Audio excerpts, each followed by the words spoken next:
I'm back. I've returned 4 months, I think it's been since I've uploaded a video. But no, I need to give myself a kick up the arse and start uploading again. So let's dive into the juicy topic of which is KSI versus Dillon Danis on January the 14th. I think it's Misfits 4. It's a week after my main event fight on the SCB card against Big Dan, who's 9-1. So that's going to be a bit mad. That's going to be a good month for YouTube boxing, especially for the small creators and the big creators alike. But KSI has received a load of criticism by choosing Danis over a more credible fighter such as Woodley, who, let's be real, smashed the polls when he made them and asking who he should be fighting next. However, Dillon Danis versus KSI, in my opinion, is not a bad fight, and I'm going to explain why. Danis is one of the most hated people in the MMA community. Like him or you hate him, he has a name, and this name is attached to Conor McGregor and Khabib, especially more specifically their feud, which is literally seen as the greatest MMA feud of all time.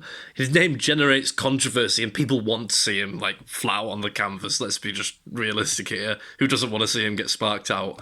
But KSI versus Danis can be compared to Jake versus Nate Robinson and Askren, respectively, even though in Askren's defense, Askren's resume in MMA is far more impressive than Danis's, because Danis has just hardly fought. But we all know, we're kidding ourselves if we think Askren is an elite level striker. Askren is an elite world class wrestler and grappler, but a pretty piss poor striker. If you can't strike, you can't. But if you're striking, you can't think. Oh, striking and boxing are different. But yeah, no. That if you're that bad at striking, then you've probably got no chance of boxing either. But he's mainly known by the casual fan base, more so now because of Jake KOing him, but also for the 5-7 second knockout by Masvidal. And Robinson's just like a basketball player, an NBA player or whatever, and he just ran at Jake. Obviously, I think he even admitted he didn't even spar. So yeah, KSI is fighting Danis for name value alone, let's be real, to get more eyes on the pay-per-view. However, it's possible Dildo Danis could back out, so the perfect replacement for that would be Woodley, like Tyron Woodley, for sure. But KSI does need to up his competition, and the Woodley fight in April, if Danis doesn't get pulled out, might be a possibility. He needs a good roadmap before Jake, who has fought Woodley twice and Silva now.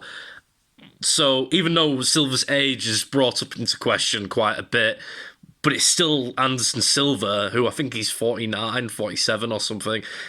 He still beat a credible boxer in Chavez Jr., and Woodley still put Jake through his paces and is a threat to Jake. Obviously, if you look for the first fight and he hit him, he went through the ropes nearly. So he's clearly got... Well, we know Woodley has power. He's sparked people out before.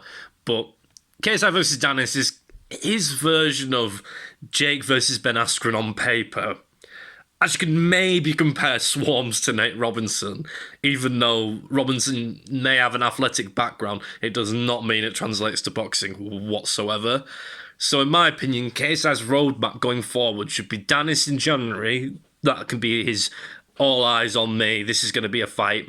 Woodley in March or April, depending on when he wants to do it. It could be obviously a main event of another Misfits card, which makes sense. So he's fought someone that Jake's fought, so we can stack up and see how is he faring.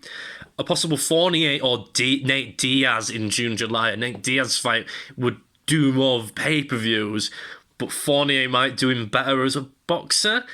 I'm not sure on Diaz's boxing experiences or anything, but surely Diaz will do fat numbers, but Fournier might be the better for becoming a boxer. And then obviously Jake in between September to December, because it needs to happen this year. They've both said, they said the summer, but I would not be mad if they did it in December, as long as it happens. I can see it getting pushed back into 2020, 324, it could go for ages. Jake is also fighting Tommy in February, but knowing Tommy, he will bust a nut and hurt his back so he can't fight or something dumb like that. So I believe it's happening that they're fighting. when I see them in the ring together, like, that's when I'll believe that's actually happening. But KSI versus Jake in Wembley is a super fight. Come on, let's be real. It could easily surpass any of the previous fights, especially with the communities they bring in, the YouTube boxing community, the normal boxing community. As much as they hate to admit it sometimes, they're going to watch it. Like, it's going to sell out. It would sell out Wembley. It would do massive amounts of pay-per-views.